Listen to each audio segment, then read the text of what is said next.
The only people who don't want to disclose the truth are people with something to hide. This man has been with us 4 or 5 times. I just respect his heart. I respect his intellect. He's a tough guy. Joel Gilbert, who did a documentary film entitled "Dreams from My Real Father," which is one of the most, I think, inquisitive in terms of who is Barack Obama's real father. And he contends it's not the Kenyan goat herder, but rather Frank Marshall Davis, the Communist Party activist. We were scheduled to speak with Dinesh D'Souza today on his film 2016. They moved again, hopefully by the end of the week. But the Dreams Project explains the evidence behind the claim that Obama's father was not the Kenyan, but rather it was Frank Marshall Davis. So after we've been through this so many times, and actually I wrote about him in my column, and I'll send it out to him when it comes out, about how he was turned down by all things like USA Today and others who took full-page ads asking what Mitt Romney's hiding, and sponsored, of course, by Larry Flint, and how the New York Times turned him down, other papers turned him down. So finally in the New York Post, he got a "Dreams from My Real Father" full-page ad, and it ran again this weekend. But boy, MSNBC decided that he was the worst human being in the world. Please say good morning and welcome back, Mr. Joel Gilbert. Good morning, sir. Welcome back to the radio show. Hi, Peter. Great to be back. Thanks for having me today on another day, counting down to what direction the country's going to go in about less than 6 weeks almost now. Yeah, so appreciate you having me on. So what has happened? Alex Warner of MSNBC, what happened? She on her Now show. Well, essentially, they do their little snarky hit pieces on anything that takes a serious look at who the president is and what his background is. My film makes it pretty clear, shows a ton of evidence over 2 years of research showing that the President of the United States built his political career on this so-called inspiring story of a father who was a Kenyan goat herder and in probable love with his Kansas-born mother. And I show that Obama, in fact, lied about who he was and what his ideology was. His real father was this Communist Party USA propagandist and suspected Soviet agent who likely indoctrinated Obama in this Marxist ideology. So MSNBC went through their typical hit job where they started out by saying, well, this film is some type of quote-unquote born-again birther theory. No one even knows what birther means, but they like to dismiss serious work because they themselves don't do serious work. If they were to look at the film seriously, it would expose MSNBC as simply a reality show rather than a news organization. I was amazed. I saw it, and what has been the response? First of all, perhaps I should back out. You had 2 days to have that full-page advertisement in the New York Post. What was the fallout of that? Yeah, we had the first ad last Tuesday and then repeated again this past Sunday. So the fallout was a lot of. I think it put a lot of people on their toes to say, well, wait a minute, somebody is broken through. This company has broken through to the national media. Finally, the New York Post took the ad. Coincidentally, of course, we talked about it last week, that Larry Flint, a known pornographer, was able to put an ad in the USA Today and Washington Post when I was denied. My ad was for a commercial product, #1 documentary on Amazon, whereas Larry Flint was putting out a contract for $1 million for somebody to commit a crime, essentially, to access the tax records or private bank records of a presidential candidate. I hope the Secret Service looked into that because that looked like a commissioning of a crime to me, whereas that's what the Washington Post and USA Today thought was acceptable advertising. I think they weren't expecting it to come again, that I put in the ad on Sunday, and the New York Post was kind enough to run it again. And then we have MSNBC doing their typical silliness with, it's like, 5 chickens sitting on this panel to see which one can say the dumber comment. Yeah. The thrust of the comment was that my film is a type of hit piece against a public official, and somehow this will have a bad long-term consequence that people might not want to run for public office if they see that they're going to be exposed in this way.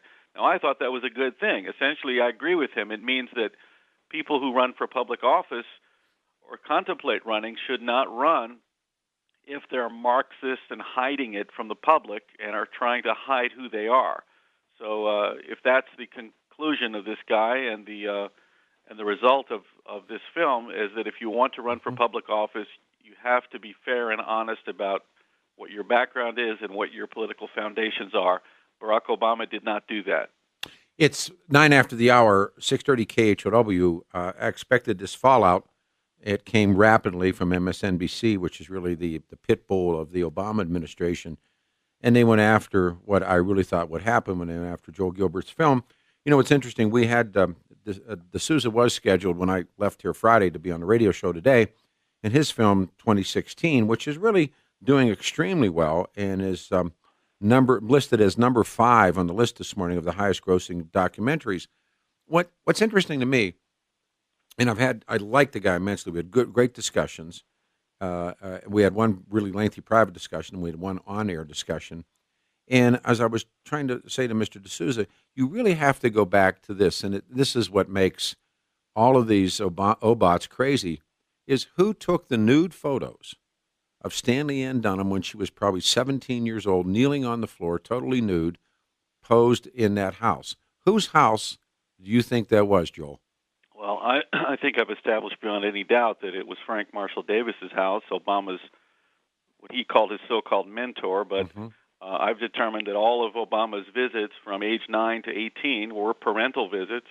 I've been in the house, I've measured it, I had permission from the owner, I've compared all the hardwood, all the photos of, don't forget, there's about 30 photos of Obama's mother there in various stages of nudity, but I have another 30 photos of other women and with other women that I have not released because I'm holding them back in case anyone tries to claim that, in fact, that's not Ann, because I have it's Ann. Lots of more proof, and it is Ann. It's Ann. Yeah. But having said that, so I get called all kinds of names because I point out Obama's mother's nude photos. But that's important because those photos were taken in Hawaii. If what we believe is true, she did not necessarily want to go with Grandma and Grandpa or Mom and Dad to Hawaii. She wanted to stay in Seattle. Right. And at the time, they were called beatniks or bohemians. Hippies hadn't shown up yet, but she was, what would it be, that kind of a... So she does go. Now, where she meets Frank Marshall Davis, we understand that she meets Barack Obama in a Russian language class at the University of Hawaii. But she's not 18 when these pictures are taken. That's correct. Look, the reason it's important is it establishes an intimate relationship with Frank Marshall Davis, and you posit that against Obama's story that his parents met in Russian class and fell in love. Right. I don't believe the Russian class story. That was a transposed story from, she met Lolo Soetoro, the Indonesian, some years later. That's right. So I don't believe they really met in a Russian class. I agree. I don't believe they even ever met, likely. The story that Obama's mother and father broke up when the Kenyan went to Harvard when he was 3 years old has been proven to be false. And he just said it again not too long ago, except he did say recently here in Denver, and I picked it up out of his speech, and it's made its way to WorldNet, that he said, I was born to a single mother. Exactly. First time he's ever said it. He's contradicted his own story. Absolutely. So we know that Kenyan was not the father. He looks nothing like him, and the story he gave is false, where we have an intimate relationship. That's why the photos are important. And then we have the fact that Obama's mother brought him back from Indonesia at age 9 and essentially told the grandfather, take him. I'm going back to Indonesia, but if you remember that 65-year-old communist pornographer guy that I used to take those photos with, he should be raising Barry while I'm away. Yeah. Make sure he sees Frank. Yeah. Now, here you have a multiracial child coming into a multiracial society, and Obama's people have raised another red herring saying that Obama needed a black mentor to help him be more black. And it's interesting, when I interviewed D'Souza didn't know that. I said, it's in the book. And I kind of was taken back that he didn't pick up on that. Yeah, well, anyway, it's just implausible that they thought a 9-year-old kid multiracial kid in a multiracial Hawaii needed a 65-year-old black communist to tutor him in some way. Who also dealt in pornography and young girls. Obviously. So these were parental visits Of all course. of his childhood. And, And that's the real father. The reason it's important is because Obama built his political career on this Kenyan story. father fairy tale, I story. call it, Yep. to misdirect people away from a radical Marxist indoctrination by Davis, such that Obama admitted he showed up at Occidental College at age 18 as a committed Marxist. But who paid for Occidental? We don't know for sure. That's an area of research where it's hard to know because the records are sealed. Who paid for Columbia? Again, records are sealed. We don't know if it was some kind of affirmative action for a C student, or we don't know if it was a foreign exchange type of student situation. We just don't know as long as the records are sealed. Who paid? I mean, Occidental, he arrives at Occidental, which is a private party school. He's got a 2-year-old Mustang that he's driving. Now, Toot and Gramps don't have money. How did he get there? How did he get the car? Well, there's lots of these things that are still research still needs to be done. We know that he had a wealthy Pakistani friend who he later admitted when he was forced to that he went to Pakistan with this man after Occidental. Mm-hmm. We don't know how long he stayed there. Right. So there's a lot of areas of research that need to be done and things that need to come out to understand Barack Obama's ideology. But we do know, and I have done the research to show that the Marxist indoctrination took place, and we have in office a man who talks like a classic revolutionary Marxist. Don't forget his father, Frank Marshall Davis, was indoctrinated and joined the Communist Party in 1932 in Chicago. This was only 15 years after the Bolshevik Revolution. Mm-hmm. So his father was trained in this classic Marxism that you hear from Obama today. The top 1% are keeping down the proletariat, the greedy few people, the rich people don't pay their fair share. This is all 1800s Marxism. There's an evil straw man that's preventing you people from increasing your wealth. And if we took theirs, you would have yours.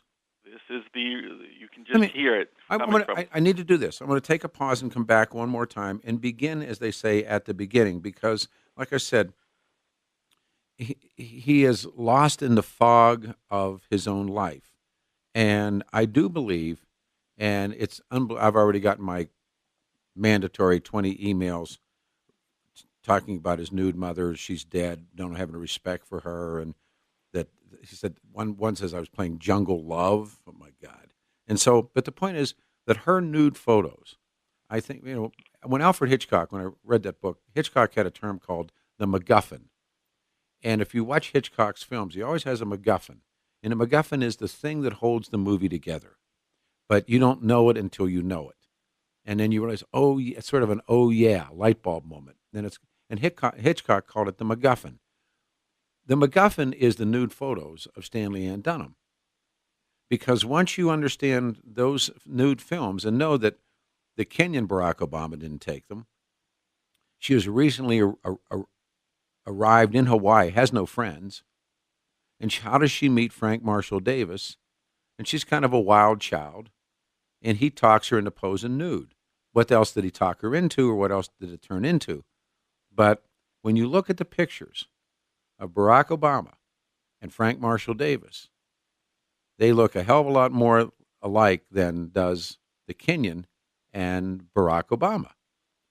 But I still say the MacGuffin, the key to this is how she meets and becomes the nude model and whatever else she becomes. And we're not making his mother into a whore, as you've already suggested here this morning. We're not making his mother into having jungle love. Those are the emails I'm getting. What I'm saying is, if you try to if you block looking at her because somebody can send you an email, that's the ridiculousness of this. If you want to understand this guy, I think it begins there. Do you agree? I do, that this establishes the relationship between Obama's mother. Exactly. And by establishing that, whereas there is no evidence of any relationship with the Kenyan, none.